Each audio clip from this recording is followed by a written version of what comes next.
Hello guys, it is me again, it's HorrorFan34, and welcome back to another video. And once again, I have been tagged.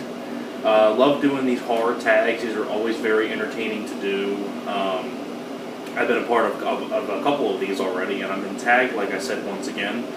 I was tagged once again by a really good subscriber of mine, really good friend of mine on here, Jason, aka Horrific Nightmares JM. Actually, the original creator of this tag was Sean Erschen. Definitely go check him out. I'm subscribed to him as well. Sean Erschen always does a great job doing these tags. Among other people who do these tags, they do a really good job, all these questions. But I was tagged by Horrific Nightmares JM to do the tag that was created by Sean Erschen, and that is the Norman Bates tag. So, I hope you guys enjoy my answers to these questions, and I also, before I get started on my answers, I want to tag two people. I'm going to tag Metal Horror Pack, aka Justin, and I want to tag Lisa, aka Lisa Loves. I'm going to tag those two. So I hope they are willing to respond to this tag created by Sean Erschen, and I hope you guys enjoyed my answers. So let's get started. I have the questions right here. So, there's 9 questions. Question number 1. What is your favorite film in the Psycho franchise? That's without a doubt the original Psycho. It's a classic horror film by Alfred Hitchcock. It's not my favorite Alfred Hitchcock film. My favorite Hitchcock film is without a doubt The Birds. I love The Birds a lot. But Psycho is a pretty close second for my second favorite Alfred Hitchcock film. I love the original Psycho. It's very, very eerie. A very good musical score. Has a really good cast. You know, Janet Leigh. You know, what's his name? Anthony something. Who's in the Psycho? Who's in Psycho? Oh, Anthony Perkins. Thank you, Anthony Perkins. Forgot his name there for a second. Anthony Perkins. Yep. I really enjoy Anthony Perkins as Norman Bates. I mean, the second film was a pretty close second for me as well, because it's really, really close behind. I really love Psycho 2.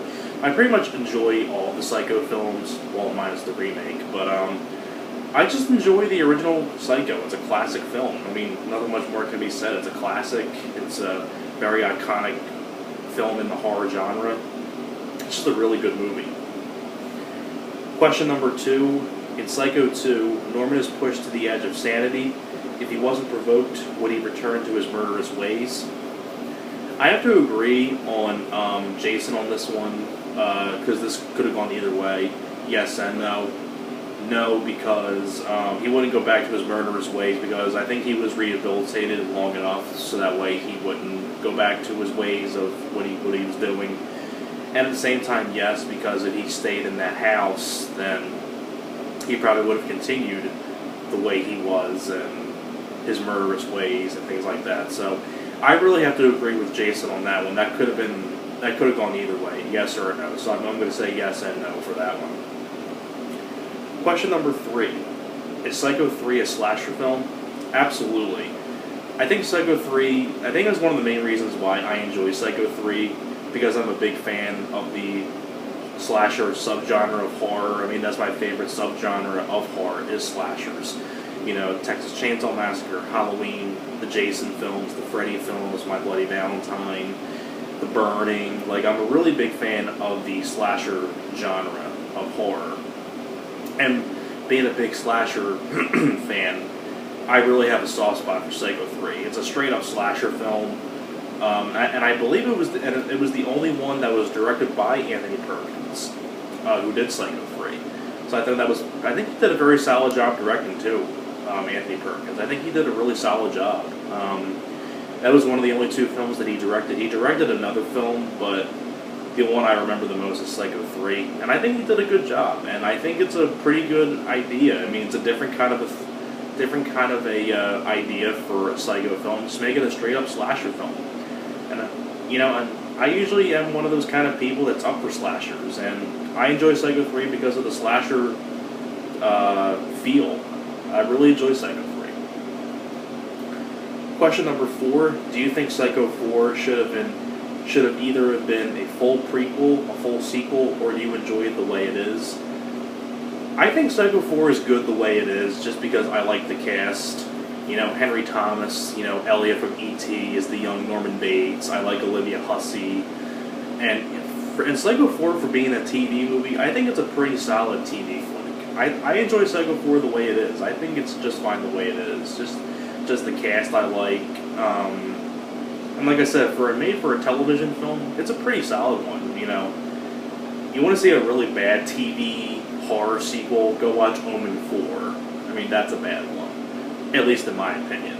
I don't know if anybody else feels that way, but I'm not a fan of Omen 4. But Psycho 4 is a pretty solid TV flick, and I like it the way it is, because I enjoy all the Psycho films. Let's see. Question number 5. Which film is more influential to the slasher genre, Psycho or Halloween?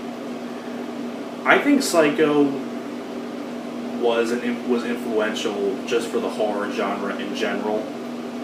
But I think if I had to lean towards one of them, I have to say Halloween is the most influential for a slasher film. Even before Halloween, you had the original Texas Chainsaw Massacre, which is really the start of the boom of the slasher genre. Then you would have films like Halloween, and then after Halloween, then you would have the Jason movies, the Freddy movies, The Burning, My Bloody Valentine, April Fool's Day, The Prowler,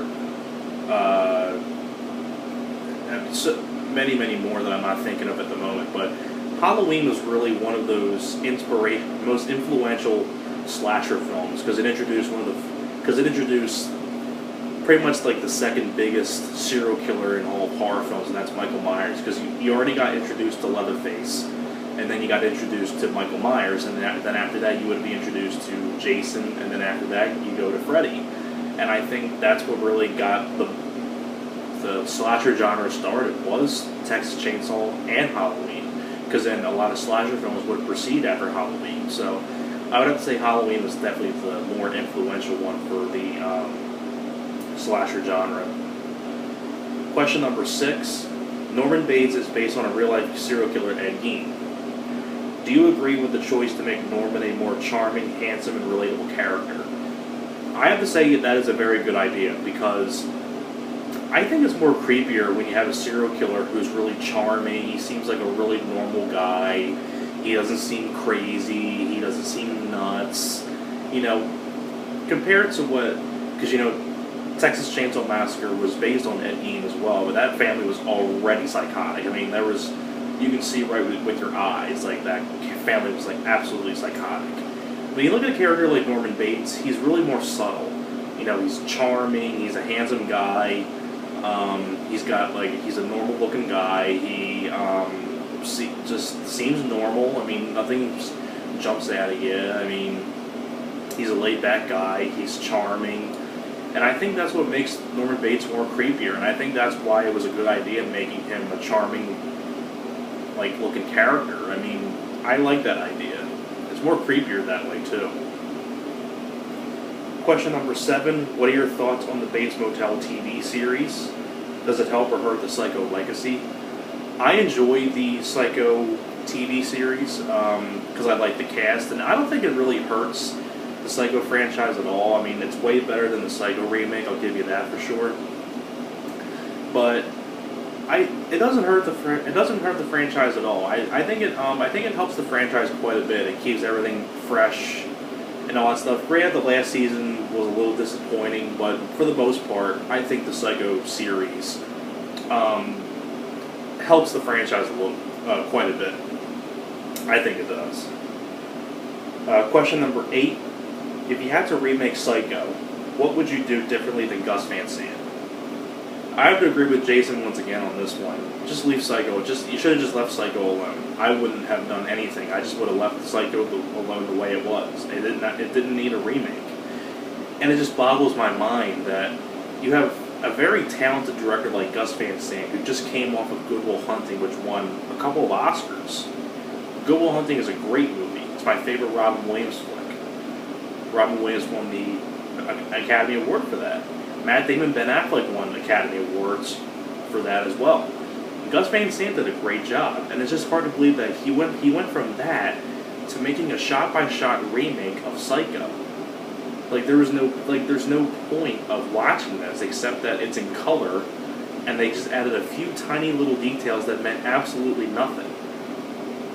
You know, it's just, I wouldn't have done anything to the Psycho remake. I wouldn't even made the Psycho remake. I just would have left the original Psycho the way it was. It didn't need a remake. You know, it's just, and the cast too. It's a very talented cast. I like Vince Vaughn. I like Anne Heche. I like Julianne Moore. I like Viggo Mortensen. I like William H. Macy. But I just don't think Vince Vaughn was believable as Norman Bates. I just couldn't buy him as Norman Bates. Any other actor could have been better, and it's a shame because I like Vince Vaughn as an actor. If I want to see like Vince Vaughn in like a serious kind of role, I'll just go watch The Cell. But yeah, I would have left Psycho alone, to be honest.